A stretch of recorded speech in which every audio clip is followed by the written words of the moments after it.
physics question. Do you weigh more at the North Pole or the equator? The answer is, on a completely spherical uniform Earth, the same. You weigh the same. Now, if you stand on a scale at the North Pole and then you stand on the scale at the equator, you have different scale readings.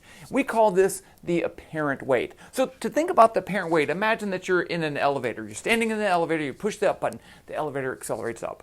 You feel heavier, right? But you're not any further from the Earth.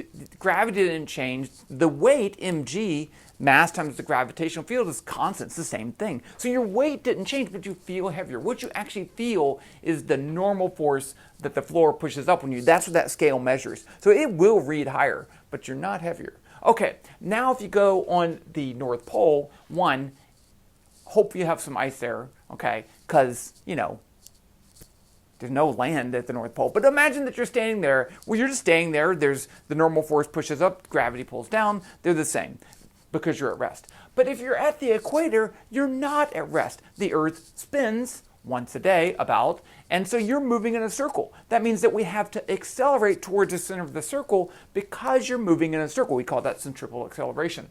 So at the North Pole, the normal force is equal to the weight. So that's around 9.8 newtons per kilogram.